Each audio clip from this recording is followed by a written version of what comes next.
سب سے پہلے میں یہ کہوں گی کہ 19 کے بعد جو FAT کے سکولز تھے ان پہ مطلب وہ ان کو بند تو نہیں کیا گیا تھا، لیکن ان کی کوئی مینجمنٹ کمیٹی نہیں تھی، ان کی کوئی رجسٹریشن نہیں تھی، جو یہ 200 کچھ سکولز تھے، اور بنا رجسٹریشن کے، بنا مینجمنٹ کمیٹی کے ان کو تو نہ رجسٹریشن دی جا رہی تھی، نہ ان کو مینیجنگ کمیٹی جو آلریڈی ایکسپائر کی گئی تھی، نہ وہ مینیجنگ کمیٹی بن رہی تھی۔ کئی بار ہم نے بھی کوشش کی تھی کہ کیا وجہ ہے، کیوں رکی ہے، لیکن وہاں سے پتہ چلا کہ CID کی رپورٹ جو ہیں وہ ایڈورس آئی ہوئی ہے۔ اس سے پہلے کچھ جو NIA نے بند کیے تھے کچھ سکولز، وہ آلریڈی آپ کو نالج ہوگا پچھلے برسوں میں، لیکن پھر جب بورڈ کا ایگزام ہوتا تھا 51,000 بچے جو ہے جن کا فیوچر ڈارک میں تھا، ان کو کوئی بھی ذمہ نہیں لیتا تھا، ان کو لاوارث چھوڑا گیا تھا۔ پچھلی بار 3 بچیاں جو بالکل ہارٹ اٹیک ان کو آنے کو تیار تھا، کیونکہ بورڈ ان کے فارم نہیں لے رہے تھے، ان کو کوئی پوچھتا نہیں تھا، لیکن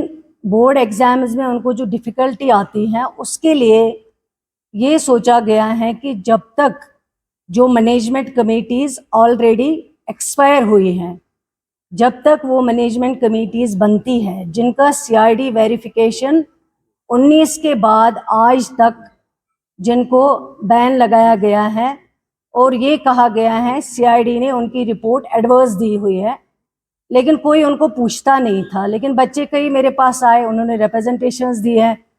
اور میں نے کہا کہ جب بورڈ ایگزام آتے ہیں ان کو جب کوئی پوچھتا نہیں ہے، ان کی رجسٹریشن نہیں ہے، مینجمنٹ کمیٹی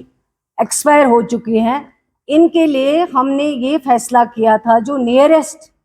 اسکول کے پرنسپل ہوں گے تب تک وہ اس کو دیکھیں گے،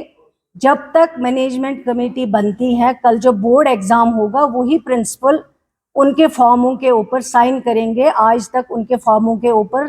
کوئی سائن نہیں کرتے تھے، ڈرتے تھے لوگ، لیکن ہم نے کہا جب تک مینجمنٹ کمیٹی بنے گی واپس، اور میں آج آپ کو یہاں کلیئر بتانا چاہوں گی، اگر کل ہی اس گاؤں کے لوگ جہاں یہ اسکول ہے وہاں کل ہی مینجمنٹ کمیٹی بنا کے دیں گے اور اس کی CID ویریفیکیشن کلیئر آئے گی تو ہم کل ہی وہ اسکول ان کو واپس کرنے کے لیے تیار ہے۔ آج ہمارے مخالف جن کی وجہ سے آج یہ مشکل پریشانیاں، مجھے یاد ہیں 2002 میں مرحوم مفتی محمد سعید صاحب جب یہاں سرکار چلا رہے تھے، انہی کے دوران جماعت اسلامی سکولوں پہ چھاپے پڑتے تھے، ان کو بند کیا جاتا تھا، لیکن اس وقت ان کو یاد نہیں آیا۔ 2019 میں جب وہی سرکار میں تھے، ان کے دور پہ ہی CID نے ان کی ویریفیکیشن جو ہے وہ ایڈورس کی ہوئی ہے، رپورٹ ایڈورس دی ہوئی ہے،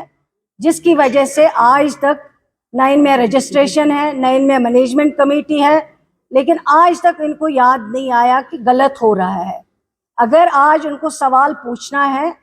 وہ ان سے پوچھے جنہوں نے آرڈر کو توڑ موڑ کر پیش کیا ہے۔ میرا جو آرڈر ہے، ہماری جو اپروول ہے وہ یہ ہے، مینجمنٹ کمیٹی بننے کے بعد 3 مہینے کے بعد اس آرڈر کے دوران اگر مینجمنٹ کمیٹی بنتی ہے، CID ویریفیکیشن آتی ہے، سوال اسکول ان کے حوالے کیا جائے گا۔ تب تک پرنسپل جو ہے نیئرسٹ وہ اس کو دیکھ بھال کریں گے تاکہ بچوں کی جو مشکلیں آتی تھیں ان مشکلوں کو کم کیا جائے۔ اور آج ہمارے مخالفوں کو یاد آ گیا 19 کے بعد کہ جماعت اسلامی کے اسکولوں پہ جو 19 سے پہلے آرڈر نکالا گیا، جو ایڈورس رپورٹ آیا گیا، جن کے تحت ان کو بند کیا گیا، آج ان کو یاد آ گیا، وہ آج کہتے ہیں کہ آج بند ہوئے۔ لیکن میں یہ چیز کلیئر کرنا چاہتی ہوں، آج ہم نے بند نہیں کیے، بلکہ ہم نے ان کے لیے یہ رستہ کھولا، ان کی پڑھائی جو 51,000 بچوں کی ضائع ہو رہی تھی، اس کے لیے یہ آپشن دیا ہے، مینجمنٹ کمیٹی بنے گی، اور آلریڈی یہ رول میں ہے کہ مینجمنٹ کمیٹی اگر ایکسپائر ہوتی ہے، اس کا ٹائم ختم ہوتا ہے، تو جو نیئرسٹ اسکول ہیں اس کے ہیڈ ہوں گے، وہ اس کی دیکھ بھال کریں گے۔ اور میں یہاں پہ یہ پھر سے بتانا چاہوں گی، بند ہم نے کچھ نہیں کیے ہیں، آرڈر یہی ہے کہ 3 مہینے کی مینجمنٹ کمیٹی، 3 مہینے تک اگر مینجمنٹ کمیٹی بن جاتی ہیں، CID ویریفیکیشن آ جاتی ہیں،